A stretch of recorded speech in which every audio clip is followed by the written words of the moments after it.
Mi nombre es Carmen, aunque desde que la tragedia me encontró, pocos me llaman por mi nombre. Antes de que la muerte se convirtiera en mi aliada, antes de que la venganza fuera mi alimento, fui simplemente una mujer común, una madre que amaba con cada fibra de su ser, que soñaba con un futuro sencillo y pleno para sus hijos. Vivía en Veracruz, una ciudad cálida y húmeda, donde el sol se colaba por las ventanas y el mar parecía susurrar promesas que nunca se cumplían. Mi vida no era lujosa. Trabajaba de sol a sol lavando ropa ajena para mantener a mis pequeños, mis dos tesoros, los únicos que me hacían sentir completa.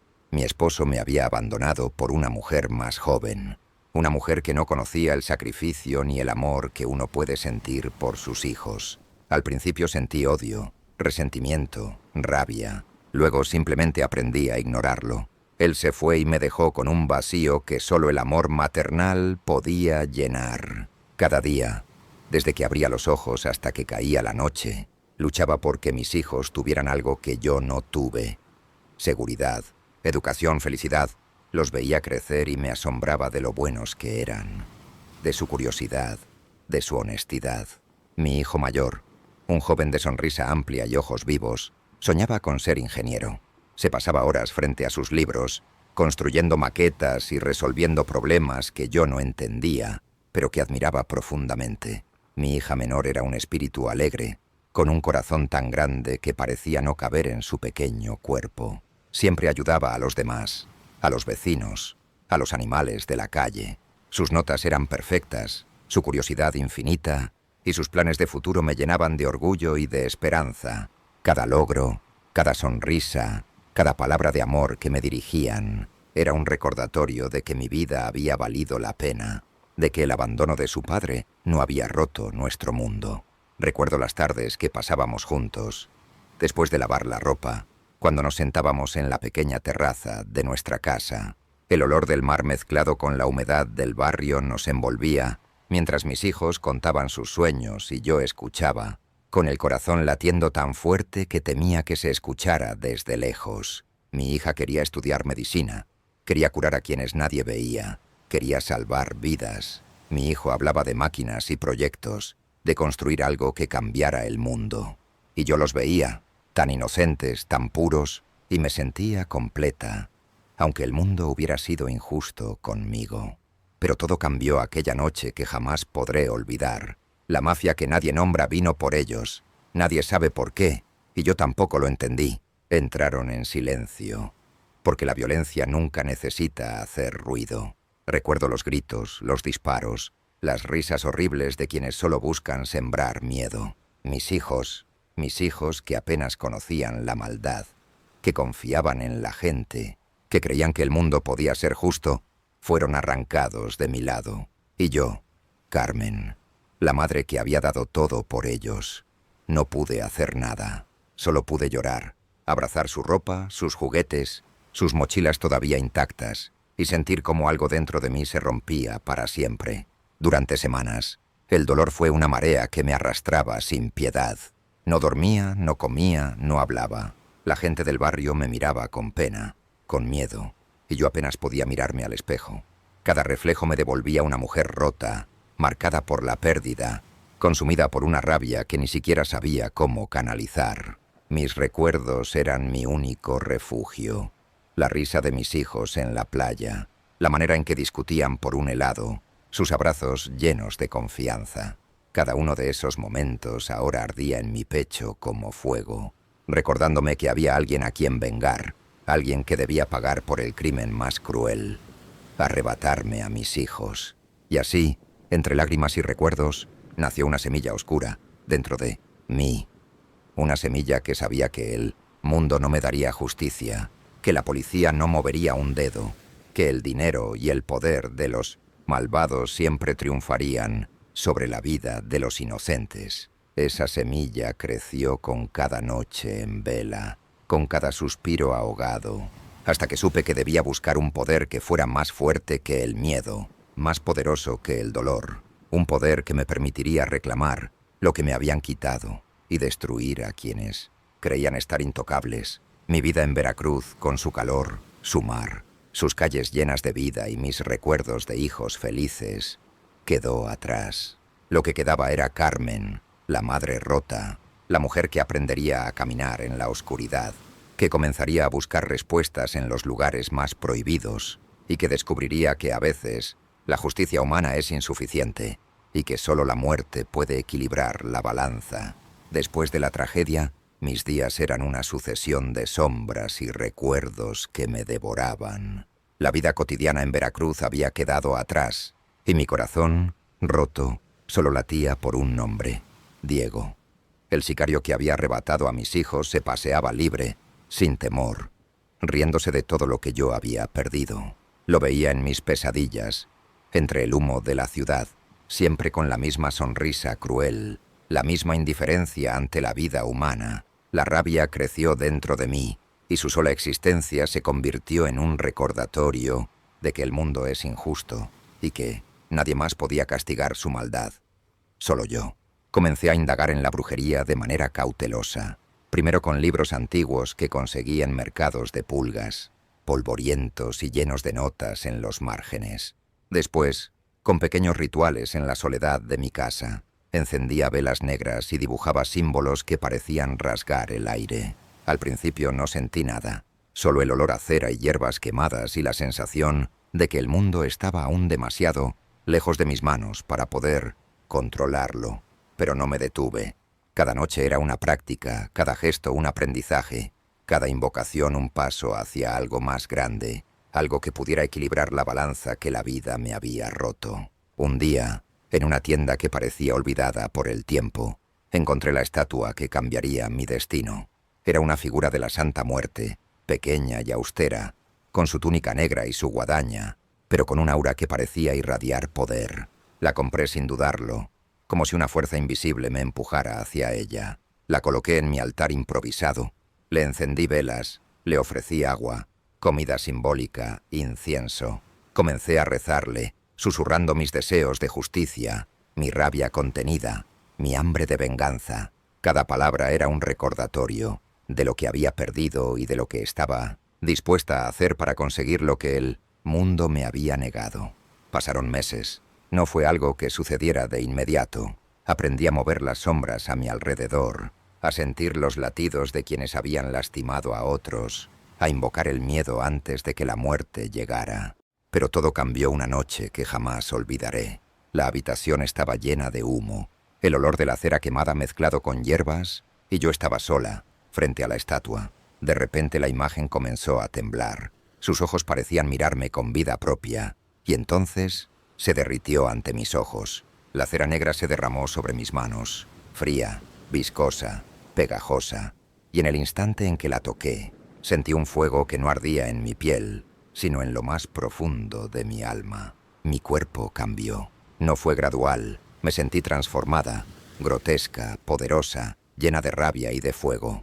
Mis dedos se alargaron, mis uñas se volvieron garras, mis ojos brillaron con un fuego que nadie podía apagar. Cada latido de mi corazón era ahora un martillo de fuerza y odio. Cada respiración un recordatorio de que el mundo debía pagar por lo que me había arrebatado. La Santa Muerte me habló entonces, con una voz que retumbaba dentro de mi cráneo y al mismo tiempo acariciaba mi oído. Hija mía, puedo darte lo que deseas. La inmortalidad será tuya. Nadie podrá tocarte, ningún sicario, ningún mortal podrá detenerte. Pero todo tiene un precio. Todas las almas que tomes, todas las vidas que dejes ir, serán mías, y tú las custodiarás. No dudé ni un instante. Mis hijos estaban muertos, mi corazón había sido arrancado, mi cuerpo y mi alma estaban llenos de rabia. Tomé la oferta, acepté la inmortalidad, acepté el pacto. En ese momento me convertí en algo más que humana. Fui un ser de sombra y fuego, grotesco y aterrador, con el poder de la muerte en mis manos. La Santa Muerte me miró y asintió, y desde ese instante, su pacto era inseparable de mi ser. Los días siguientes fueron un despertar. Sentía la vida y la muerte en formas que nunca antes había imaginado. Podía escuchar los pensamientos de quienes habían hecho daño, sentir su miedo, ver cómo la corrupción y la maldad los corroían desde dentro. Diego, El sicario que había matado a mis hijos era ahora mi primer objetivo consciente. Cada noche, cuando caminaba por el barrio, podía sentir su presencia, su arrogancia, su certeza de que estaba intocable. Y yo sabía que ya no era humana, que su risa se apagaría bajo mi sombra. La transformación me cambió no solo físicamente, sino también en la forma de pensar, de actuar, de ver el mundo. Ya no había lugar para la compasión. La justicia humana me había fallado. Cada ritual, cada invocación, cada murmullo de poder que salía de mi boca, era un paso más hacia la venganza, hacia la destrucción de quienes habían corrompido la vida de tantos. Yo, Carmen, la madre rota, me había convertido en algo que ningún mortal podía enfrentar. Un instrumento oscuro de justicia, un ser grotesco, lleno de rabia y fuego, ungido por la Santa Muerte, con la inmortalidad y el poder de la muerte a mis pies. Y así empezó mi verdadera vida, la de la bruja que acecharía a los malvados, que los vería caer uno a uno, y que nunca dejaría de buscar justicia por los que ya no podían luchar. Diego no era más que el primero, pero cada paso que daba, cada ritual que practicaba, me acercaba a él y a la cadena de muerte que yo misma había decidido sembrar. La noche en México es un manto pesado y húmedo, lleno de sonidos que los vivos no escuchan porque no quieren. Pero yo sí los escucho. Cada respiración, cada paso de quienes creen ser intocables, llega hasta mí como un susurro irresistible. Desde que la Santa Muerte me transformó, ya no temo a la noche. La habito, la camino, la domino. Mis garras desgarran la oscuridad como cuchillas de fuego. Y mis ojos ven más allá de la carne, hasta los secretos y los miedos que los narcos guardan en sus corazones. Mi primera víctima consciente fue Diego, el sicario que había matado a mis hijos. Lo encontré en su refugio, rodeado de dinero, armas y cocaína.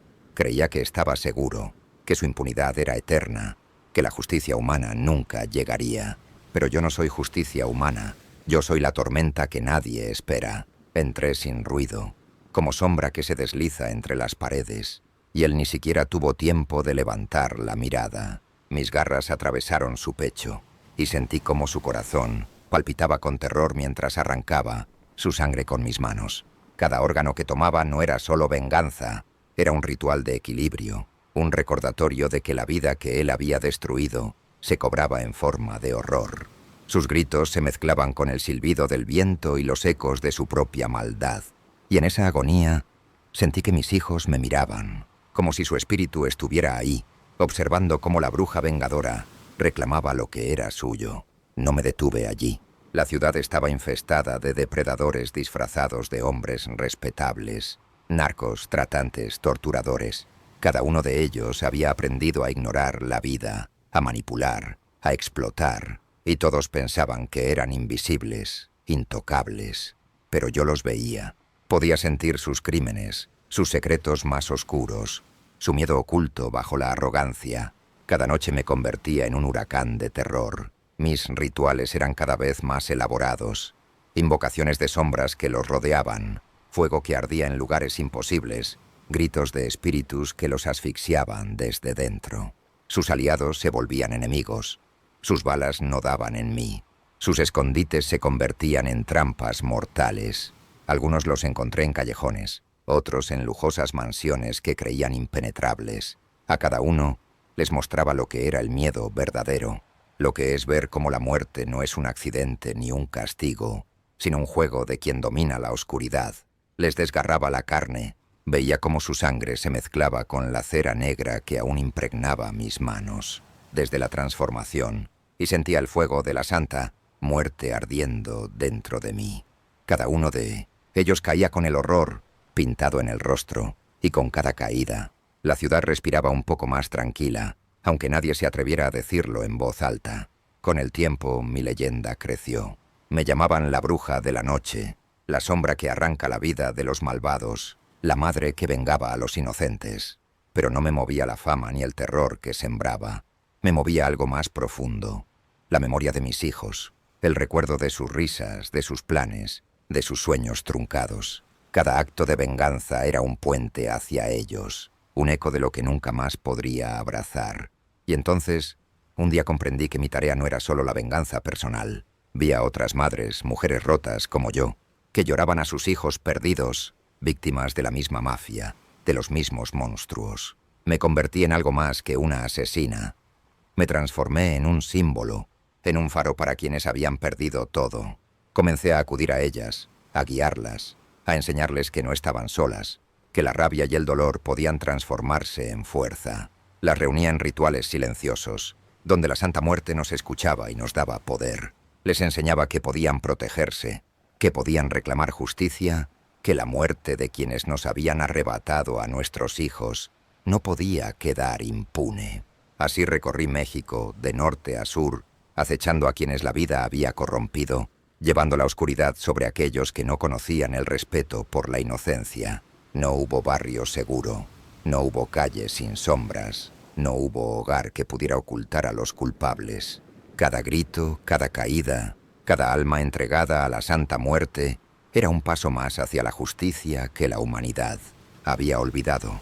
Y al final de cada noche, cuando el silencio volvía a reinar y la ciudad dormía ajena al terror que yo desataba, me sentaba ante mi altar, miraba la figura derretida de la Santa Muerte y sentía la conexión con todas las madres que habían perdido a sus hijos. Juntas, éramos un ejército de dolor y fuerza, unidas por la pérdida y la venganza, eternas, implacables. Yo era Carmen, la madre que había sido destruida por la maldad, y ahora era algo más.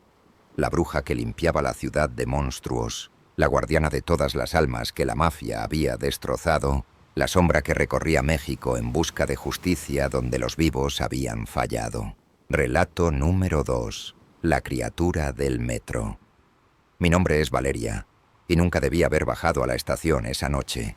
Trabajo en la zona sur de Ciudad de México, y la vida siempre ha sido un balance precario entre la rutina y el miedo de perderlo todo. Esa noche, el metro estaba casi vacío. Los últimos vagones reflejaban la luz amarilla de los tubos fluorescentes, creando sombras que parecían moverse por sí solas. Desde que era niña, sentí algo extraño en los túneles del metro. Siempre me dijeron que eran imaginaciones de la mente, el cansancio, el humo y el bullicio mezclados con la humedad de la ciudad. Pero yo sabía que había algo más. Aquella noche, mientras caminaba hacia el andén, lo sentí de inmediato. Un frío que no venía del aire, una presencia que seguía mis pasos, tan cercana que podía escuchar un susurro que parecía repetir mi nombre. No había nadie a mi alrededor, solo yo y los anuncios parpadeantes de los trenes. Mi corazón latía tan fuerte que creía que todo el vagón podía escucharlo. Sentí una mano invisible rozar mi espalda, un escalofrío que me recorrió de pies a cabeza. Intenté calmarme, decirme que era mi mente jugando trucos, pero cada sonido, cada sombra, cada reflejo en las ventanillas me gritaba que no estaba sola. En ese momento, vi algo que me paralizó, una figura, alta, delgada, con un rostro borroso, se movía entre los vagones como si el tren fuera su reino. Sus ojos brillaban con una luz espectral que iluminaba la oscuridad, y su sonrisa era un vacío profundo que parecía absorber todo mi valor. Intenté gritar, pero mi voz se perdió en el eco metálico del túnel. Esa primera noche, la figura solo me observó, flotando, siguiendo mis pasos. No entendía su intención, solo sabía que cada vez que bajaba al metro, el miedo me aguardaba. Con el tiempo, descubrí que no era un hecho aislado. Otros pasajeros desaparecían en las estaciones vacías y la policía solo los anotaba como perdidos o accidentes. Nadie veía lo que yo veía. La criatura que se alimenta del miedo y del tiempo perdido, que espera en los túneles y en los andenes desiertos. Después de aquella noche, algo cambió en mí. No podía dormir, no podía trabajar, no podía ignorar los susurros que se colaban en cada sonido metálico del metro. Cada vez que bajaba a la estación, el aire parecía más pesado, las sombras más densas y la criatura, esa figura espectral, más cercana. Comencé a investigar, desesperada por entender qué era lo que me seguía, por qué me elegía a mí entre tantos pasajeros anónimos. Primero hablé con trabajadores del metro. vigilantes y operarios que pasaban horas en túneles y pasillos oscuros. La mayoría me miró como si estuviera loca. Algunos se encogían de hombros y hablaban de cosas que no se deben nombrar. Otros simplemente negaban haber visto nada. Pero uno, un hombre mayor que trabajaba en mantenimiento, me dijo en voz baja algo que nunca olvidaré. Hace años, alguien construyó estos túneles sobre un cementerio olvidado. No cualquier cementerio, uno donde enterraron a quienes murieron trágicamente, en odio o desesperación. Algunos dicen que nunca descansan, otros dicen que algunos regresan. Esa noche, mientras caminaba por los túneles de mantenimiento, comprendí lo que quería decir. El frío era distinto allí, más profundo, más punzante. Y entonces lo vi de nuevo. La figura, esta vez más cercana, sus ojos brillando como carbones encendidos, su boca un vacío que parecía absorber el sonido de mis propios pasos. No se movía como un ser normal. Flotaba, giraba, se doblaba, desaparecía y aparecía donde menos lo esperaba. Su presencia me aplastaba, pero algo dentro de mí me impulsó a quedarme, a no correr, a observar. Busqué en bibliotecas antiguas, en archivos del metro, en libros de mitos urbanos. Descubrí que no era la única que lo había visto. Documentos antiguos hablaban de un ente que acechaba a quienes se sentían culpables, tristes o solitarios. Era un depredador de emociones humanas, que tomaba forma en las sombras y se alimentaba del miedo. Algunos textos sugerían que podía atraparte en otra dimensión dentro del metro, donde los túneles se doblaban sobre sí mismos y los relojes dejaban de avanzar. Fue entonces cuando decidí prepararme. Compré velas negras, amuletos, incienso que según los libros protegía contra espíritus oscuros, y comencé a practicar pequeños rituales de protección. No sabía si funcionaría, pero cada noche en que bajaba al metro, algo dentro de mí quería intentarlo. Cada símbolo que trazaba con sal y carbón, cada oración murmurada, era un intento de crear una barrera entre el mundo humano y la criatura. Una noche, mientras encendía las velas en un túnel vacío, sentí un cambio. La temperatura cayó bruscamente y la figura apareció frente a mí. Esta vez no había duda. Me hablaba, pero no con palabras humanas. Era un murmullo que se sentía en los huesos, en la sangre, como si conociera todos mis miedos y los arrastrara hacia mí. Sentí que mi corazón palpitaba desbocado, pero logré mantener la calma. Extendí mis manos con los amuletos y pronuncié las palabras de los textos antiguos. Un fuego azul surgió de las velas, rodeando mi cuerpo, y por un instante la criatura retrocedió, como si algo la repeliera. Pero comprendí algo crucial. No podía huir de ella ni dominarla completamente. Solo podía contenerla, protegerme temporalmente. Y entendí también que el metro estaba vivo en formas que yo no podía controlar, que la ciudad misma era un laberinto de sombras donde el tiempo y el espacio se doblaban, y donde esta criatura cazaba como un depredador invisible. Con cada intento, sentía que aprendía más sobre su naturaleza. Se alimentaba del miedo, sí, pero también de la soledad, de la desesperación, de los secretos oscuros que los pasajeros guardaban. Entre más miedo o tristeza acumulaban, más fuerte se volvía. Y yo entendí que no era solo una amenaza para mí, sino para cualquiera que se aventurara sola en los túneles, cualquiera que tuviera un corazón vulnerable. Esa noche, al salir a la superficie, me juré que no permitiría que la criatura siguiera alimentándose del dolor humano. Pero también comprendí que no podía enfrentarla con fuerza bruta. Necesitaba estudiar, prepararme, aprender los antiguos rituales que los libros mencionaban, que hablaban de ofrendas, de símbolos, de pactos. Sabía que cada paso en falso podría ser mi última noche en el mundo de los vivos, mientras caminaba por las calles iluminadas de Ciudad de México. Sintiendo que la criatura aún me seguía desde los túneles, me di cuenta de que ya no podía vivir como antes. Mi vida había cambiado. La oscuridad me esperaba en cada estación, y yo debía responder. Debía aprender a caminar entre las sombras, a usar la ciudad como un campo de batalla entre lo humano y lo sobrenatural. Y aunque no lo supiera todavía, esa preparación sería solo el inicio de algo mucho más aterrador. Pasaron semanas de preparación. Cada noche descendía a los túneles, llevando conmigo velas negras, amuletos y antiguos pergaminos que hablaban de pactos, ofrendas y símbolos de protección. Mi cuerpo ya estaba acostumbrado al frío húmedo, al olor a metal oxidado y a la presencia constante de la criatura. Sin embargo, la sensación de ser observada no desaparecía jamás. La ciudad sobre mí continuaba su rutina ignorante, mientras yo caminaba en un mundo paralelo donde cada sombra podía ser un ojo, cada susurro un aviso de muerte. Una noche decidí enfrentarla de manera directa. Entré a la estación más profunda, donde los túneles se doblaban en formas imposibles y donde la luz nunca alcanzaba. Coloqué velas formando un círculo, tracé símbolos con sal y carbón sobre el suelo y recité los antiguos cantos que habían sobrevivido en libros, polvorientos y archivos olvidados. La criatura apareció, más definida que nunca, como una silueta alargada y distorsionada, que parecía absorber toda la oscuridad a su alrededor.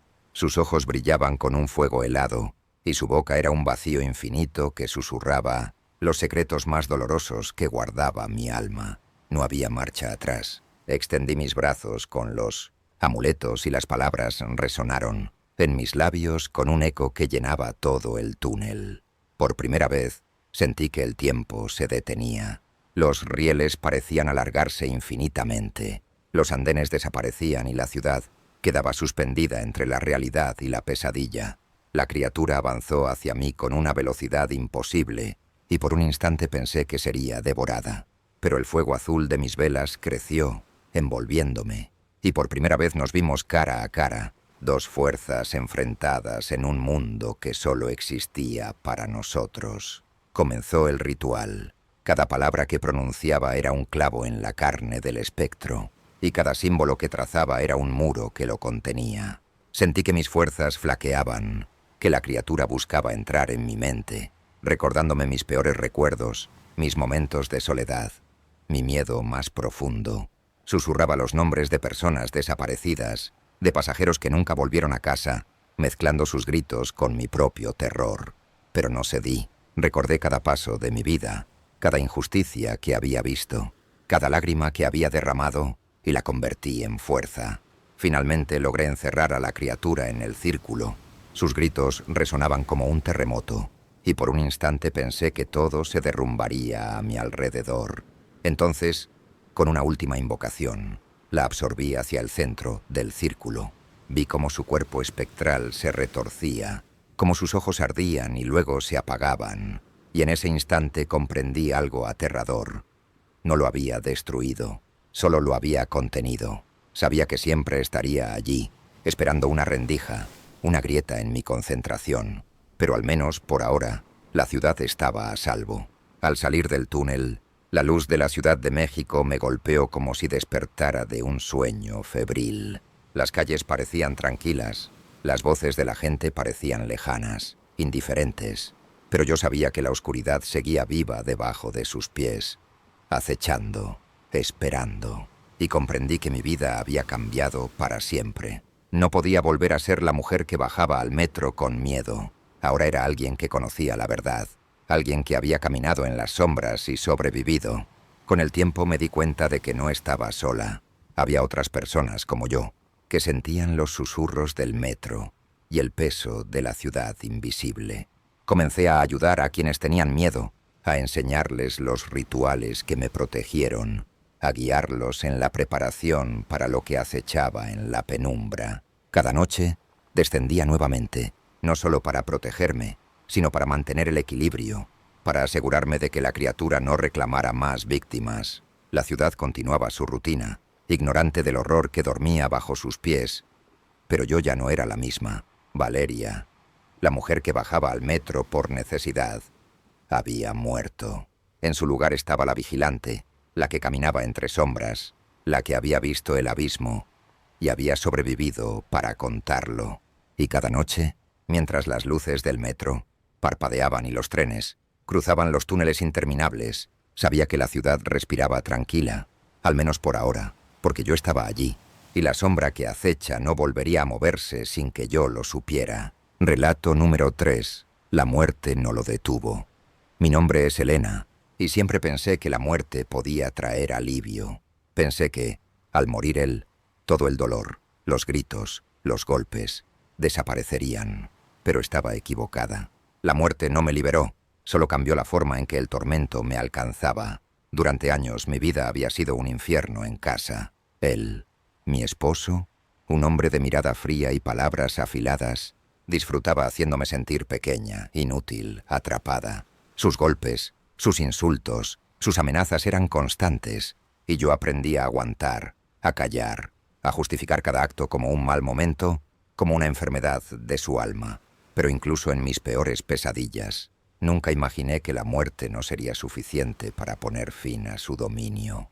La primera vez que lo sentí después de muerto fue como un roce frío en la nuca, un susurro que me hacía girar el rostro sin encontrar nada. La casa, nuestra casa, que yo creía vacía y silenciosa, parecía vibrar con su presencia. Las luces parpadeaban sin razón, los objetos se movían apenas perceptiblemente, como si alguien invisible jugara con ellos. Intenté convencerme. Es tu mente, Elena, el estrés, la soledad. Pero no era así. Cada noche que caía, sentía como alguien se acostaba en la cama a mi lado, como respiraba en la oscuridad, como sus manos invisibles me rozaban el cuerpo con la misma fuerza y control que usaba cuando estaba vivo.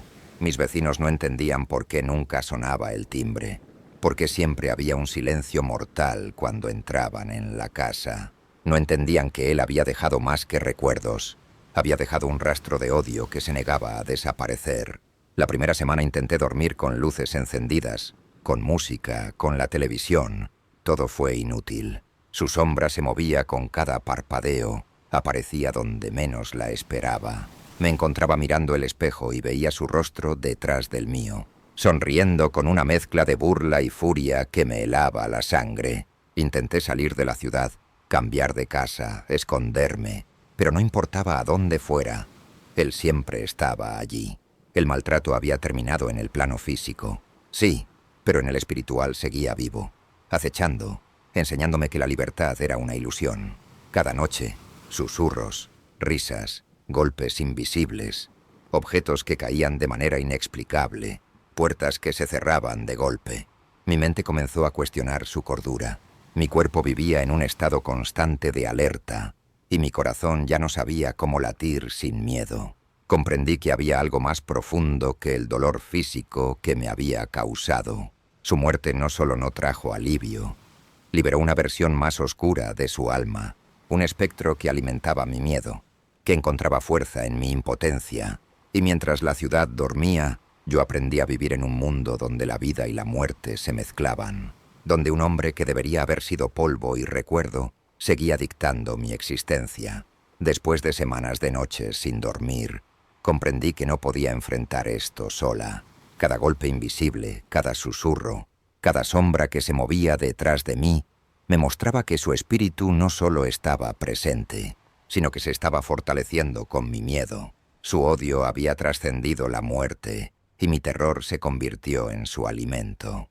Busqué respuestas en libros antiguos, en textos de espiritualidad, en rituales de protección. Encontré fragmentos que hablaban de almas perturbadas que no descansan, de maldiciones que se aferran a los vivos, de pactos que nunca se rompen mientras el miedo y la culpa existan. Algunos textos sugerían que la muerte no rompe el vínculo de control. Otros aseguraban que un alma oscura podía volverse más poderosa si su víctima continuaba viviendo en pavor constante. Todo encajaba. Cada noche, cada gesto de mi esposo fallecido, cada objeto moviéndose solo, confirmaba que estaba atrapada en una red que él había tejido incluso después de muerto. Intenté todo.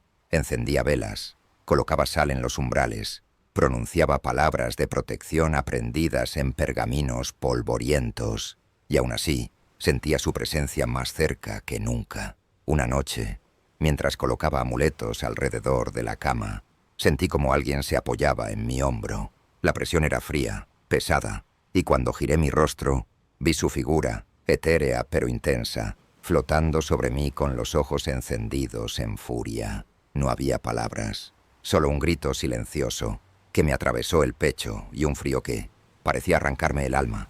Comencé a darme cuenta de un patrón. Mientras más intentaba resistir, más violenta se volvía su presencia. No era suficiente protegerme con símbolos. Él necesitaba que yo sufriera, Cada objeto que caía, cada puerta que se cerraba, cada rastro de su risa era un recordatorio de que él todavía controlaba mi vida. No podía cocinar, dormir, ni siquiera caminar sola por la casa sin sentir que sus ojos invisibles me observaban, que sus manos me tocaban, que su espíritu me poseía con terror. Desesperada, decidí buscar ayuda más allá de los libros. Hablé con médiums, con chamanes urbanos, con personas que afirmaban tener contacto con el más allá. Algunos me escucharon con temor, otros me miraron con incredulidad. Finalmente, un anciano me dijo algo que se grabó en mi memoria. No puedes pelear con él en tu miedo. Debes enfrentarlo desde la fuerza que aún no conoces, desde la claridad que tu mente ha olvidado. La muerte no lo destruyó, solo lo liberó de las cadenas físicas, pero tú aún puedes marcar la distancia entre él y tu vida. Tomé sus palabras con miedo y esperanza. Cada noche practicaba los rituales que me enseñaba. Trazaba símbolos, recitaba cánticos, ofrecía velas y agua, intentando no solo protegerme, sino también entender la naturaleza del espectro. Con el tiempo, algo cambió. Cada vez que lo sentía cerca, ya no me paralizaba completamente. Podía identificar su presencia, anticipar sus movimientos, resistir sus susurros. No era poderosa todavía, pero comenzaba a recuperar control sobre mi vida. Sin embargo, su fuerza no disminuía. Solo aprendía a coexistir con él. Comprendí que la batalla no era solo física ni espiritual, sino emocional. Cada lágrima que derramaba, cada grito contenido, cada momento de desesperación, alimentaba su poder. Debía encontrar la manera de liberarme de su influencia, de romper el vínculo que mantenía su presencia viva y letal, o viviría atrapada para siempre en un infierno invisible. Esa noche, mientras colocaba amuletos en las ventanas y murmuraba oraciones, lo sentí más cerca que nunca. Su aliento frío rozó mi oído y escuché una frase que me heló la sangre. «No puedes vivir sin mí, siempre serás mía». Fue entonces cuando entendí que no podía simplemente protegerme.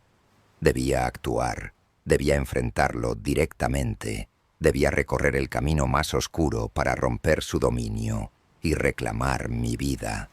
Y así, con miedo y determinación, me preparé para lo que sería la confrontación final. La noche que decidí enfrentar a su espíritu, la casa estaba silenciosa, demasiado silenciosa. Cada sombra parecía más densa, cada rincón más oscuro.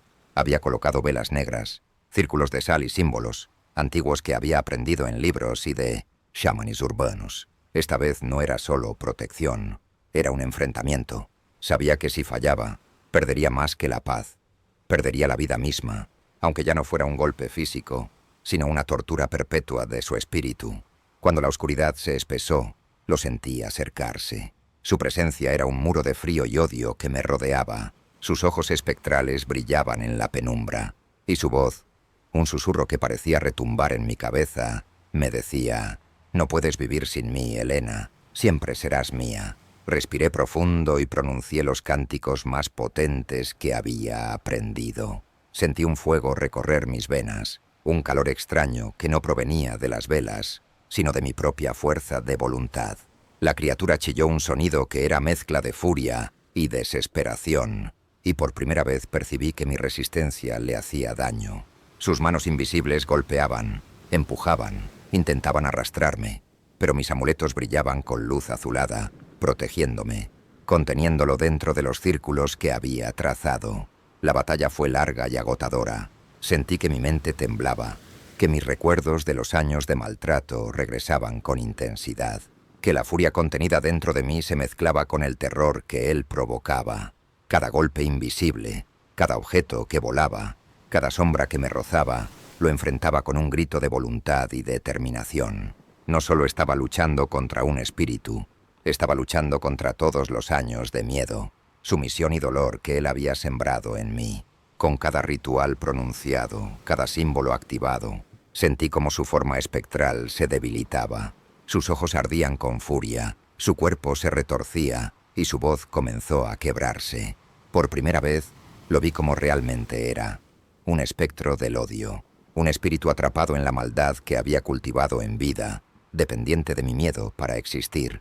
Entonces comprendí que mi fuerza no venía de los amuletos ni de los cánticos, venía de mí misma, de la decisión de no temerle más. Finalmente, con un último cántico y la concentración máxima de mi voluntad, lo encerré en el círculo central de velas, haciendo que su grito se convirtiera en un llanto que se extinguía lentamente. Su figura se volvió etérea, se retorció y desapareció con un estallido de viento gélido que apagó las velas. La casa quedó en silencio, un silencio que no era opresivo ni aterrador, sino liberador. Me desplomé en el suelo, agotada, cubierta de sudor y lágrimas. Por primera vez en años, sentí que respiraba sin miedo. Su presencia había desaparecido. No había susurros, no había sombras, no había roces invisibles. La casa estaba vacía, finalmente mía. Con el tiempo, recuperé mi vida. Aprendí a caminar sola, a dormir tranquila, a reír y llorar sin que su sombra me siguiera. Pero nunca olvidé la lección. La muerte no siempre libera, y los espíritus que se alimentan del miedo pueden ser más poderosos que los vivos. Cada noche, mientras cierro las ventanas y apago las luces, agradezco la fuerza que encontré dentro de mí, y recuerdo que no siempre podemos controlar lo que acecha, pero sí podemos decidir enfrentarlo, y aunque él nunca volvió, sé que siempre estará allí, en alguna sombra, esperando que alguien olvide que su poder depende del miedo. Yo ya no temo. Yo ya no soy víctima. Soy Elena. Y aunque su recuerdo persista, soy dueña de mi vida. Y nadie, ni siquiera en la muerte, podrá arrebatarme la libertad que finalmente gané.